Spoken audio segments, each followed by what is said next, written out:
I'm honored now to kick off today's first discussion. We are joined by a most dynamic public servant who has tirelessly worked to ensure resources for recovery during this pandemic and has been a constant friend to business since his first year in Congress in 2015. Ladies and gentlemen, please join Chris and I in welcoming the senior U.S. Senator for Georgia, our friend, David Perdue.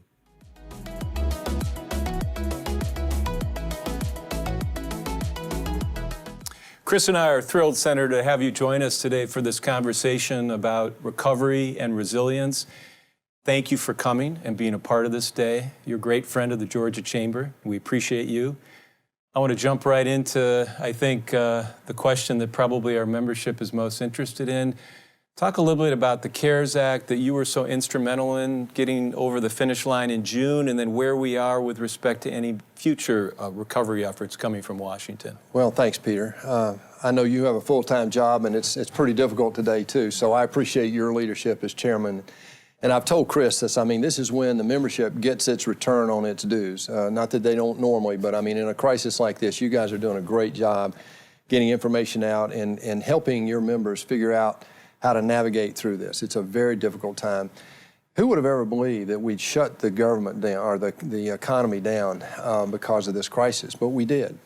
And I think it was proper that we did because of the threats, and we knew the protocols we had. The best defense we had against the virus was to distance ourselves, and that meant for most Americans to stay at home and shelter in place.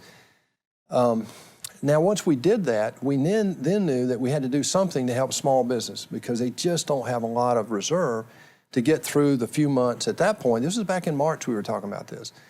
We knew we had to do so. The CARES Act had several different phases to it. All in was about $2.9 trillion, of which only about $2 trillion now is at work in the economy. We still have a little over $1 trillion that has not been fully allocated yet. But the big success of that was the money that was directed and the energy that was directed at small businesses, the Paycheck Protection Program. The Chamber, the small community banks were the heroes of this thing. Really, they got in, and I think we started with 800 banks to start with in the SBA program, ended up with like 5 million. It's just incredible how many small banks stepped up and underwrote these loans. We saved about 1.5 million jobs in Georgia in that one program. Incredible. 1.5 million jobs. And those are real. And when I look at the loan size, the average loan of the PPP program was $103,000. These are the smallest companies in Georgia. And the average employment is 10. And so what we're looking at doing now, we still have about $130 billion left in that 660 allocation. And that 130 we want to reprogram to extend the benefit for a few more months. We just think this thing is dragging out longer than we anticipated. We're going to do that. That's pretty much been agreed to by both sides, I think. I talked to the White House this morning, and we had an update about where we are. There's progress in most areas except for two, and that is the state bailout, the state allocation, and then the $600 premium for unemployment. One side wants to extend that through December. We want to do something different to help incent people to get back to work. Excellent. Are you optimistic, Senator? I'm always optimistic, but I'm also a realist. I've been in Washington for 5 years. I know how dysfunctional it is. Right now, in the middle of a presidential year, I'm hopeful, but I'm not optimistic that we'll actually get a comprehensive deal done. Okay. And we need to. There's a compromise on the table. Right now, the president has actually used executive orders to provide extended relief for unemployment and yet give people an incentive to go back to work. It's not like we're not sensitive to the problem. We are very sensitive to the problem. $2.9 trillion is a huge allocation. That's more than we spend on our normal discretionary, but it's almost 3 times what we spend on our discretionary budget every year. So this is a big deal. We did not want a liquidity crisis to turn into an insolvency crisis because we knew that would destroy jobs. So the whole focus has been to protect jobs, to protect the relationship between the employer and the employee. We think the PPP program has been successful. We know that the Main Street program has really had a false start. It hasn't really gotten in gear yet. The underwriting is very difficult. And so we're working with the regulators on the ratios in the banks and all the things that could be slowing that down to see if we can speed that up. Excellent. Thank you. So, Senator, the CARES Act and these other programs, they help small business, they help our large companies, they help government. We've talked about that. you're the only voice in Washington, it seems like, for the last couple of months, talking about how we help our local school systems get their kids back. And I've got a 14-year-old that's going to start in a few days. And so, we're very interested. Can you tell us kind of a little bit more about your bill and what you're focused on here? Well, thank you. I mean, I grew up in a household where my mom and dad were school teachers, and so this is not a foreign language to me. And I look, but as a business guy, I look at this thing and say, well, if you're going to open up the economy and it starts to come back, we predicted it would be very bumpy, and it is going to be. But we knew there was a problem because you have so many two-income families where both parents, and in many single-parent households, it creates a problem that if the children aren't in school but the parents going back to work, that's a real issue. Right. Not only that, but we don't want our children to lose potentially 6 months or a year or longer of education progress, particularly the challenged children who are at risk. Those are the ones I'm really most concerned about. The third and fourth grade young person that may not be reading at grade level. They might get left behind here. I'm worried about people in communities that don't have equal access to broadband, to online learning. But I'm optimistic right now that we can get our schools open safely again in some form.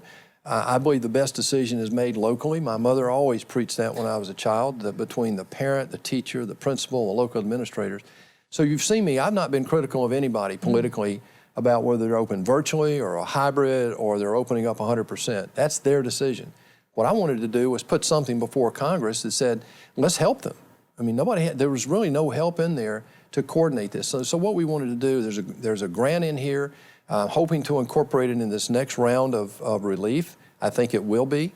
It brings funding for PPE, for testing, for healthcare workers and so forth. It also gets a connection to the healthcare community. There are a lot of unemployed nurses right now because of the elective surgery decline when we shut the hospitals down for elective surgeries. We want a database of best practices. So somebody in Hayhira can look at somewhere in Texas and find a good practice and that would apply to their school. And then lastly, we want a database that's transparent. We want every parent to know, and teacher for that matter, to know what's going on in their local school. How many infections, or do we have any problems, and that's so they can make a good decision. Okay. And where are we in the process? I know you've dropped the bill. We put the bill in. We have several co-sponsors. What we're really doing is incorporating it now into the next round of relief, where our proposal is about $105 billion for that, about 70 for K through 12 and another 30 for universities. I think that's going to be negotiated. The Democrats started with a lower number. They ended up at somewhere around 400. We're going to find a common ground in there. That, I believe, will get negotiated. We might need to put some in there for college football, too, but that'll be another discussion for another day, I'm sure. Senator, I'm going to change direction a little bit. You've been an outspoken critic with respect to unfair trade practices coming out of China. How serious of a threat is China to U.S. business? Oh, wow. Well, it's not just U.S. business. It's to our way of life. Their leaders over there quote Confucius a lot. I used to live over there, and I've been a student of their culture for most of my career. And there are a couple of books out that talk about it right now.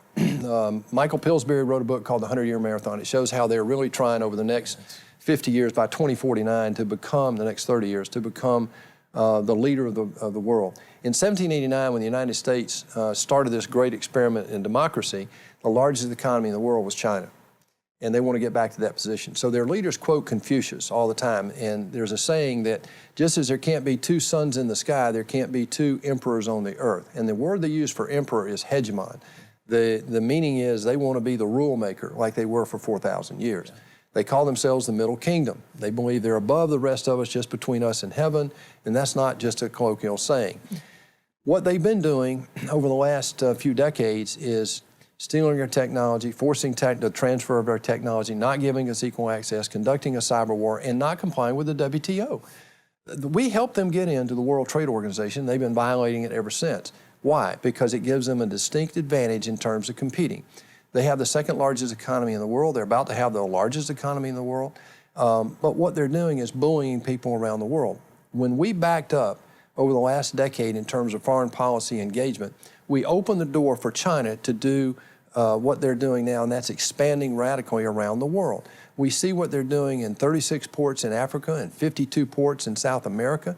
where they've made these proprietary loans. They can come in at any time and foreclose on a weak partner and then have a naval base. They've done it in Colombo and Karachi just in the last few years. We see their Belt Road Initiative. They put $1 trillion recently in that.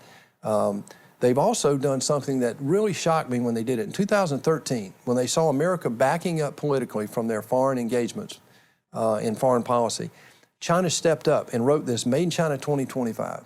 It was authoritarian, and it basically said, we're going to dominate 12 areas of technology, and here's how we're going to do it.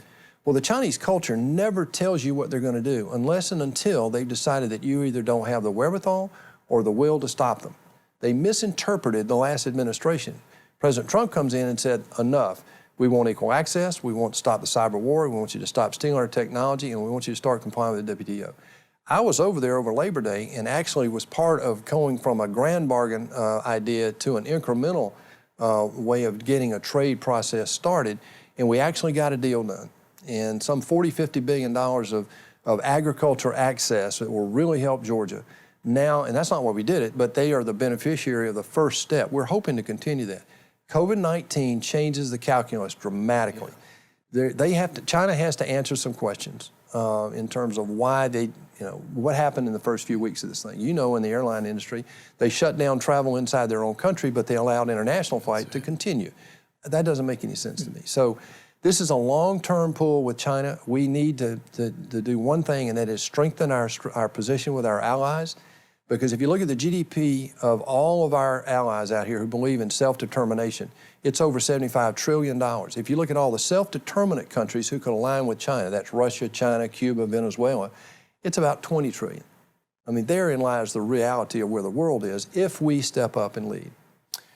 Quickly, what role does Fort Gordon and our other military bases here in Georgia play in our response to China, Senator? Well, first of all, I was just in Augusta last night, as a matter of fact, and Augusta's on fire right now, not because just of the base there, Fort Gordon, but just the great leadership and the economy down there is doing very well.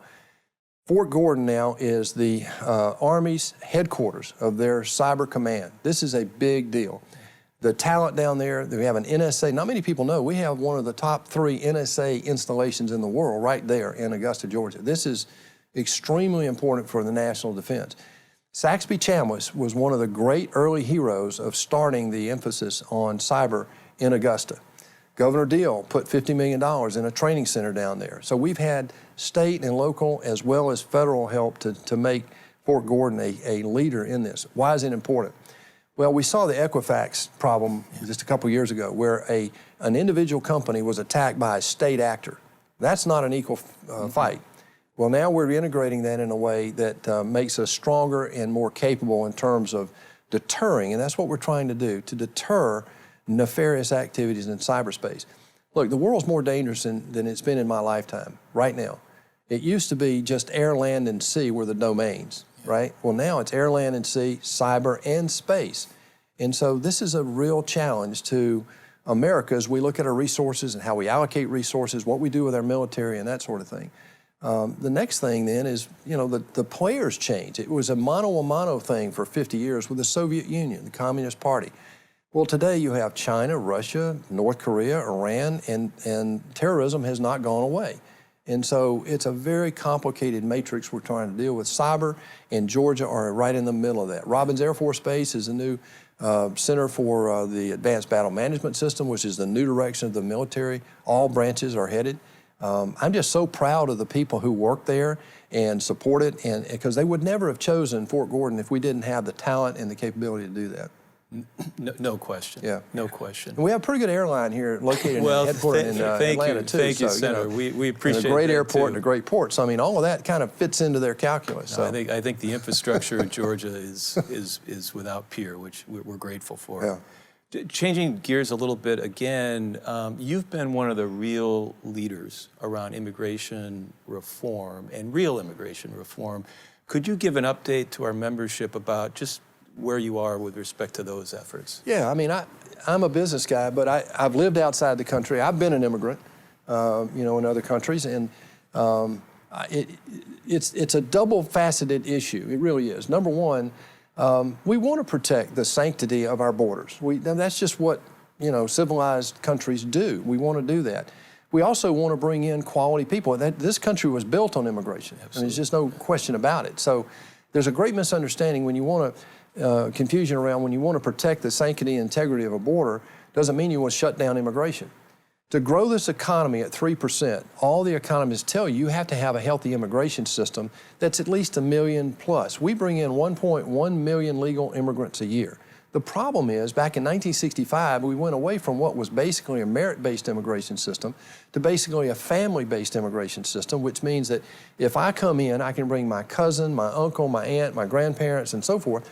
And so today, we don't bring in but about 70,000 people a year out of the 1.1 million that are actually going to work. And that's a problem. I put in a merit-based immigration system with Senator Cotton. President Trump endorsed it a few years ago. We didn't get any Democrat play in that, but we're still working that issue. President Trump offered a pathway to citizenship for all the DACA recipients, 1.8 million, to take it off the table, and we couldn't get the Democrats to agree to us, with us on that. So I think that the way forward is the merit-based immigration system that can add enough quality workers into our economies that we can sustain and supplement our own organic growth in our workforce. Why is that important? Because what happens is in mature societies mature like America right now, we're aging, we need to supplement in order to grow at 3%. You can add people who are qualified from other countries. I have a bill right now called the Healthcare Workforce Supplemental Act that basically we're trying to go back and use unused visas over the last few years to allow doctors and nurses to come in to our rural hospitals primarily to help the shortfall. We have a tremendous shortage of doctors and nurses right now, and the COVID-19 crisis just accentuated that shortage. So this is about protecting our compensation for our workforce, but it's also in building our diversity and our capability. America until 1965, if you got a college degree in the United States, you got an automatic citizenship. Well, that got changed in the Great Society. And so today, we're trying to get back to more of that merit-based immigration that actually created this economic miracle in the first place, partly. Thank you.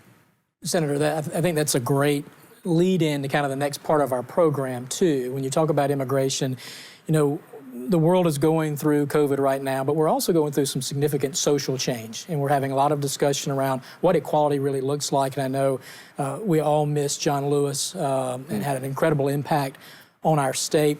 You've worked a lot with David Scott on how we support our HBCUs. And then we've also got a special guest today that you're bringing to us, your good friend, Tim Scott. So can you talk a little bit about your work there and maybe set up our conversation with Senator Scott? Oh yeah, the people that dial in are going to really enjoy Tim Scott in a minute. He's a class act.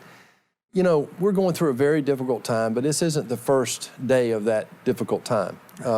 Throughout my lifetime, we've been there. My father was very involved in one of the early immigration or desegregation issues and integrated the school system in Houston County early in the process. This has been part of my life early. One of my first jobs was that Head Start program. This is very personal to me. We've got more things that we agree on in this country than we disagree on. What we need to find are a peaceful way to get there. And I think what most people are concerned with right now is they want the law to be enforced, they want safety, but we also need to have confidence that our police forces are one of us, that this is, they're serving us and that sort of thing. And so we need to work on that. And I know David Scott very well. I knew John Lewis very well, and I have so much respect for what Congressman Lewis accomplished in his lifetime. I mean, he stood for integrity and courage. He was a beacon of encouragement up there, and there's one word that you'll hear Tim Scott talk about later, and that's hope. And I think that what we have right now is an opportunity more than a problem. And that opportunity, if we get away from the politics of it and start talking about how we solve some of these problems, it's amazing how much we have in common. We lost a dear friend of mine recently, Herman Cain. Yeah. And Herman Cain called me his brother from another mother, and he meant it. And that means so many things to so many, it means so many things to me in different ways. And what we have to do here is to find commonality and provide hope for each other and to find a way to be a little more tolerant of each other. And so when you come back, one of the things that I remember Congressman Lewis John talking about was our police forces need to reflect the communities in which they serve, And yeah, I think we need some de-escalation training, and we need a better database. So there's some things in there that we are recommending from a legislative point of view. You're going to hear Tim talk about the Justice Act later. But behind what we've just done in terms of HBCUs and opportunity zones, which a lot of your members should be taking advantage of, right, in addition to the criminal justice reform that we've just accomplished under President Trump the last couple of years, have really made a big impact on these communities, and yet we still have a long way to go. Right. Well, thank you for that work. We appreciate that. I think that's some good advice for us all to take in, to de-escalate this and to talk about where the opportunities are. But we also appreciate your leadership on recovery, on resiliency, on China, and all these other issues that you're on every day. I think this is a great opportunity for us to switch gears now. Let's go to that conversation with you and Senator Scott. So, absolutely. Senator I'm looking forward to it. Thank you. Thank you very much, yes, Chris. Sir. Stay safe. Thank you, Senator. Yeah, thank you. Well, hello, everybody. We have a real treat for you today. A great friend of mine, Tim Scott, U.S. Senator from South Carolina, is here with us today. And we're going to have a little Q&A, have a little fun. But these are serious questions, and I just want everybody to know how proud I am to be a colleague of Tim Scott. He is everything that you want your son or daughter to be. I can just tell you that. Very kind. You know, Tim is the epitome of the American dream. I mean, if you hear about his story, he came out of poverty, he and his mom. I want everybody to understand what you see before you today in Tim Scott was God's blessing and Tim's mother and Tim's hard work. He almost didn't get out of high school. I've heard the story. He may share that with us today a little bit. He was picked up by the nape of his neck by a friend who mentored him and got him back on track. He ended up graduating. The only mistake is he went to Clemson. You know, I don't know. We'll talk about that later. But, you know, he got out of high school, graduated from college. And here's the thing. He started a small business. From that background, he started a small business, ended up being on a city council or a county council, I guess, is the better term for it. Yeah. Then ran for the U.S. House and then the U.S. Senate. In fact, he's the only African-American in U.S. history that has served in both the U.S. House of Representatives and the United States Senate. That is remarkable, Tim, on either party, by the way. And while he was doing that, it wasn't just that he was there. He actually wrote a book with Trey Gowdy called United. So this is a black man that's actually trying to bridge the gap. And that's going to come up later in a question I have. But Tim is not just there representing African Americans. Tim is there representing the American dream from what I've seen. And that's a remarkable thing. We'll hear him talk later today. He has sponsored things like HBCUs, opportunity zones, the Justice Act, prison or sentencing reform. These things really make a difference. There's some 3,000 African Americans today who are walking around in rehab programs instead of being tied up in jail. These are young men, low-level, first-time, nonviolent drug offenders for the most part that got caught up in minimum sentencing. And Tim has worked feverishly to change that. And with Donald Trump, we got that done. I just want to tell you how much I appreciate Tim as a friend, how much I appreciate him as a colleague. This is the real deal. Tim, would you like to say a word or two? And then I have some really pointed questions for you here in just a minute. Sounds good, David. Well, thank you for representing the great state of Georgia so well. It's certainly nice to have a businessman like yourself who decided to sacrifice a lot of things in order to serve this nation. You decided to do so from my perspective, having watched you, because you understand that success is something that we all earn. And the good news is you want to make sure that more people are in a better position to earn it. And that's part of the journey that I've had to go through myself, as you mentioned before, as a kid raised it by a single mom in a lot of poverty, hopeless, so much so that I flunked out of high school as a freshman, failing 4 subjects, one of which was civics, which is the closest thing to politics. And so it tells me God has a sense of humor. When the guy that can't pass civics ends up being United States Senator. Now, I will say, David, that after 7 years in the Senate, I am not the only person failing civics in the United States Senate. We've got a lot of friends on both sides of the aisle that could work a little harder at comedy. So, and I don't mean comedy, but comedy. So literally, I've been blessed with the notion that anyone from anywhere at any time can succeed beyond their wildest imagination. That is the nation in which we live. That is a dream that I built my entire life on. It starts with God, flows through family, and for me, thankfully, it flowed through Georgia because Chick-fil-A produced the kind of folks that mentored me.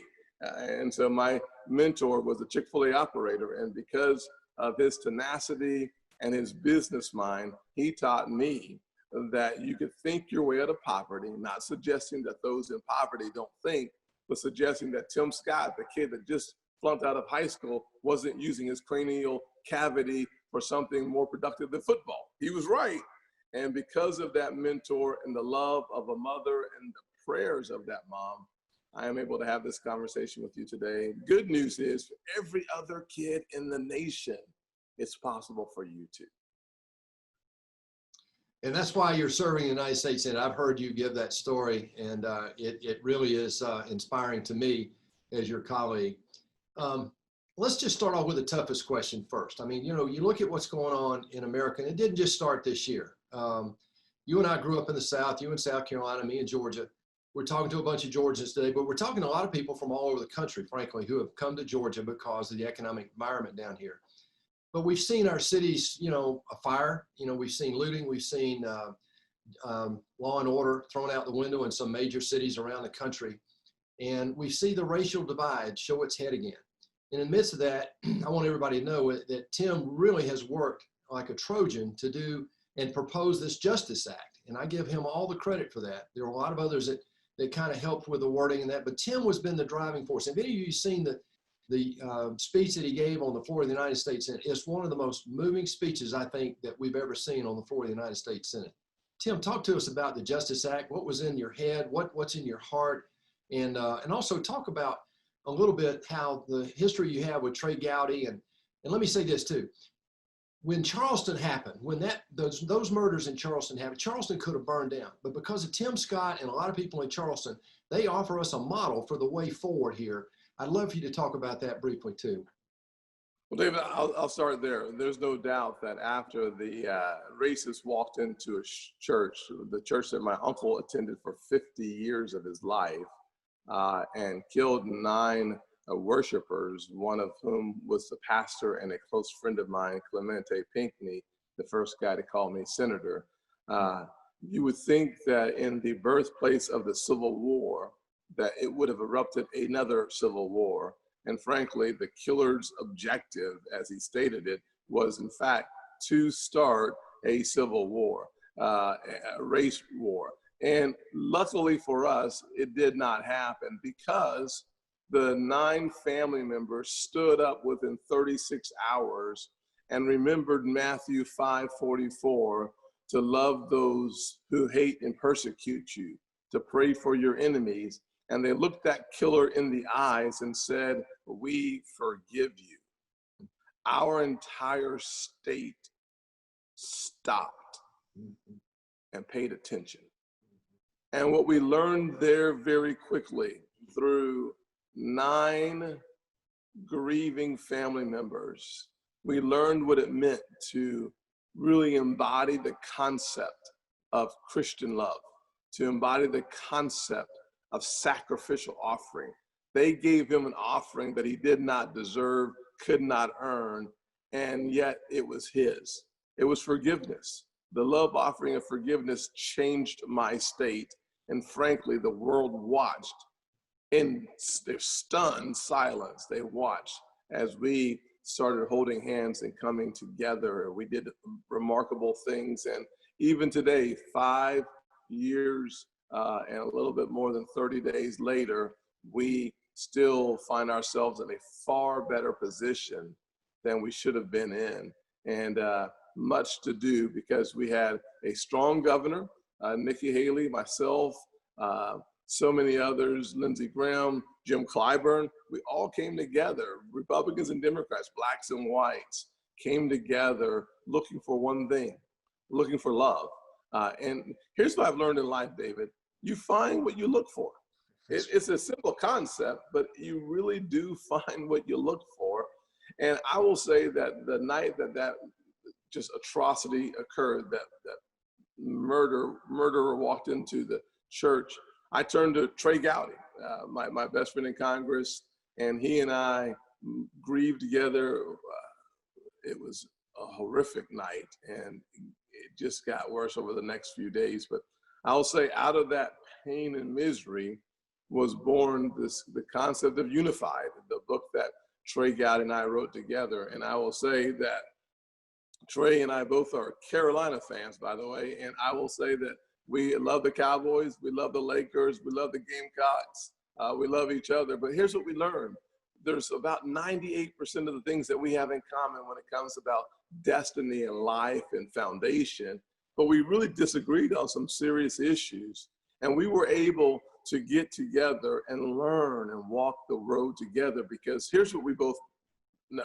And Trey said it best. And it's hard to hate what you know, and it's even harder to hate up close. And one of the things our nation needs is not just more legislation. I'm not sure that's the answer that we're really looking for. What we need is to get up close. Senator Langford and I created something called Solution Sundays, where you invite someone of a different race into your house for lunch. The more times we asked that question, the more times people looked at us like with deer in headlights, that they hadn't done it before. They'd never really broken bread with somebody in their house of a different race. And so we encourage that kind of collaboration that becomes friendship. And don't go to race and don't go to politics.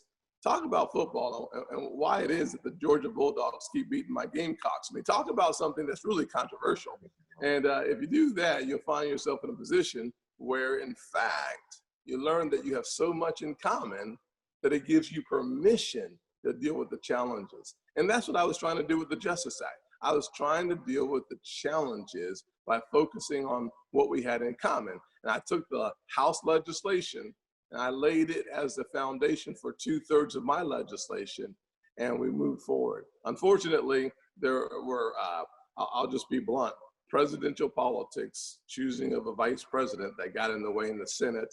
The House Democrats just recently have said they're willing to work with me on the Justice Act to continue to get this thing to conference so that we can make the legislation better from their perspective.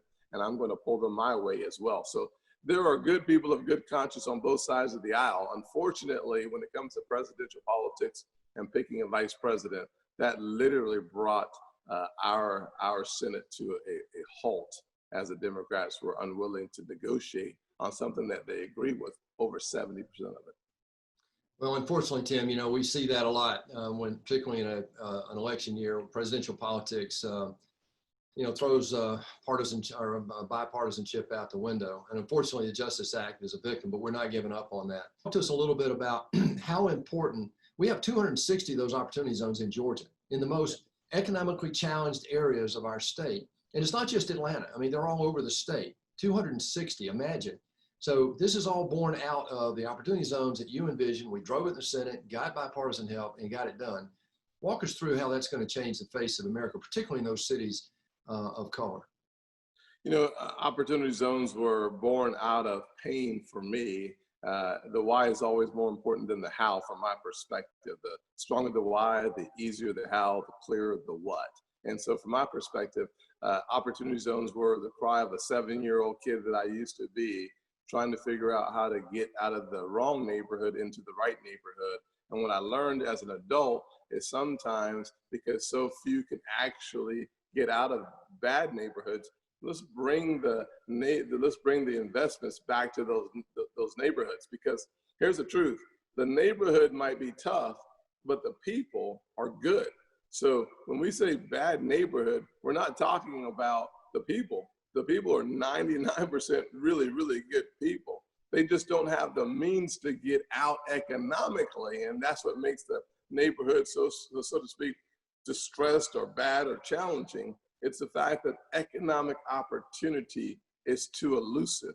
And when economic opportunity is elusive, hope diffuses, it evaporates. And that's a dangerous formula for our nation and for the people living there. And so opportunity zones incent more money to come back, private sector dollars to come back and work on affordable housing, job creation, and all of that lends itself to the current residents. And that's what we've seen so far. In Georgia, Atlanta, and all parts of Georgia, we're seeing new economic activity because the opportunity zone incentives encourages those who have the resources to get off the sidelines and come back to some of the communities that they're familiar. And that's a good thing. Whether you live in rural Georgia or the inner city Atlanta, the truth is that the opportunity zones presents a wonderful chance to make a big difference in areas where the potential is high, but the access to opportunities is just too low. And, that transcends color. It really does. You mentioned a word earlier in Charleston that for the night and a day, and I know I was down there with Langford for the funeral. Thank you for coming. But it spoke to me about one thing, and I saw this grow out of the flames. It's almost like a phoenix, Tim, that hope abounded coming out of that funeral. And it was Democrats, Republicans, Black, white, Hispanic. I mean, everybody pulled together because of what you guys did there. But you talked about hope. Even you talked about, as you came out and talked to the press that day after the pastor's funeral, you talked about hope. Talk to me about hope and what PPP specifically is doing right now to help these small businesses. A lot of people don't realize the average loan size is like $103,000 with 10 employees for the average recipient. I know how much you as a colleague work to make this happen as part of the CARES Act, but talk specifically about how that brings hope to a lot of people really on this call today in this meeting who are trying to get small business going in the chamber. The chamber's been a great representative of getting information to them during this crisis. I joke all the time, this is where your dues pay off, joining an organization like the Chamber of Commerce. So help us with where we are on the PPP, what comes next, what kind of impact do we see coming from it right now?